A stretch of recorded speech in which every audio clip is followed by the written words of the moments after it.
ও আজকে ভোর রাতের দিকে এই অত্র থানাধীন লোহাকুল এলাকায় এক অভিযান হয় মেজর ইব্রাহিম স্যারের নেতৃত্বে আমি এবং বিজিবির একটা টিম আমরা অভিযান করে আখি নামের সেই মাদক সম্রাজ্ঞী এবং তার সহযোগীদের আটক করি এবং আটক করে তখন তারা চিৎকার করলে আশেপাশের থেকে তার অন্যান্য মাদক ব্যবসায়ীরা অন্যান্য সন্ত্রাসীরা এসে হামলা করলে তাদেরকেও এরা স্থানীয় লোকজন এবং সেনাবাহিনীর এবং পুলিশ বাহিনীর ও বিজিবির সবাই ঘেরাও করে জনগণের সহায়তা তাদেরকে ধৃত করে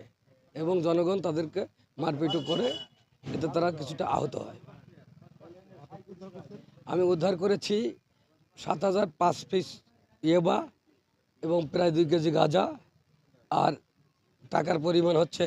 1,68,85,570 টাকা। হ্যাঁ, দেশীয় অস্ত্র ছিল 8টা, তাদের হাতে পাওয়া গেছে আর কিছু ঘর থেকে উদ্ধার করা হয়েছে।